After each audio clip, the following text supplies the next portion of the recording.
अरविंद केजरीवाल के बाद दिल्ली सीएम की गद्दी पर आम आदमी पार्टी की युवा और महिला नेता आतिशी बैठेंगी। फिलहाल वो राष्ट्रीय राजधानी की शिक्षा मंत्री हैं और अब ये सर्वोच्च पद भी उन्हें मिलने जा रहा है। वो जितना सौम्य और शांत छवि के लिए जानी जाती हैं, उतने ही जमीनी स्तर पर काम करने के लिए भी दिल्ली वासियों और आप समर्थकों के बीच लोकप्रिय हैं। हालांकि उनका नाता उस विवाद से भी रहा है जो उनके नाम से जुड़ा हुआ है और लंबे समय तक इसे उन्हें सुर्खियों में भी रखा। यही वजह है कि वो शख्सियत एक हैं, लेकिन उनके नाम अनेक रहे।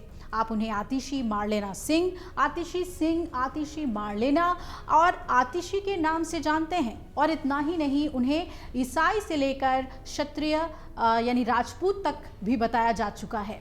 आइए इस रिपोर्ट में हम जानते हैं कि उनका धर्म और जाति क्या है और वो उनके बार बार नाम बदलने की आखिर उनकी कहानी क्या है। तो आपको बता दें कि 8 जून 1981 को राष्ट्रीय राजधानी में जन्मी आतिशी ने साल 2019 में एक प्रेस कॉन्फ्रेंस के दौरान बताया था कि वो पंजाबी राजपूत हैं और उन्होंने कहा था कि मैं पंजाबी हिंदू परिवार में हूं, मैं एक क्षत्रिय हूं और मेरा लास्ट नेम यानी कि सरनेम कार्ल मार्क्स और व्लादिमीर लेनिन से लिया हुआ है। मुझे ये सरनेम मेरे माता पिता ने दिया है जो कि लेफ्ट विचारधारा के प्रति अपना झुकाव रखते हैं।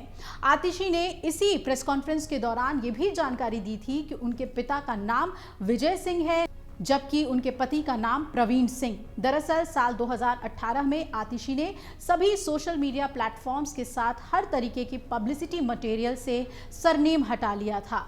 आम आदमी पार्टी की नेता ने इस कदम के बाद भारतीय जनता पार्टी के कुछ नेताओं की ओर से आरोप लगाया गया था कि वो तो ईसाई हैं। विरोधी दल के इस बड़े आरोप पर आतिशी ने सफाई दी थी और कहा था कि चूंकि बीजेपी इलेक्शन में ध्रुवीकरण कर रही है जिसे मैं रोकना चाहती हूं, यही वजह रही है कि उन्होंने आतिशी मारलेना के नाम से सिर्फ आतिशी रखा, मारलेना हटा दिया था।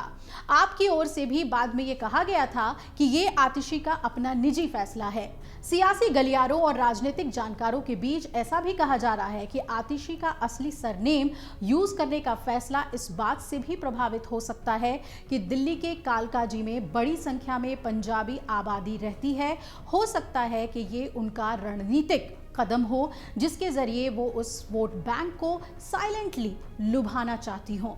अब आपको बता दें कि आतिशी मुख्यमंत्री बन जाएंगी और इस तरीके से वो दिल्ली की तीसरी महिला मुख्यमंत्री होंगी। उनका कार्यकाल हालांकि छोटा ही होगा, साल भर भी नहीं होगा, लेकिन ये देखना बहुत अहम होगा कि जितनी मजबूती से उन्होंने अरविंद केजरीवाल के जेल जाने के बाद पार्टी कुछ संभाला या यूं कहें पार्टी का चेहरा बनी, हर कदम पर आक्रामक होकर पार्टी के लिए जवाब दिया और राजनीतिक बयानबाजियों को लेकर प्रेस कॉन्फ्रेंस के जरिए लड़ती रहीं, कई बार भावुक होती भी नजर आई।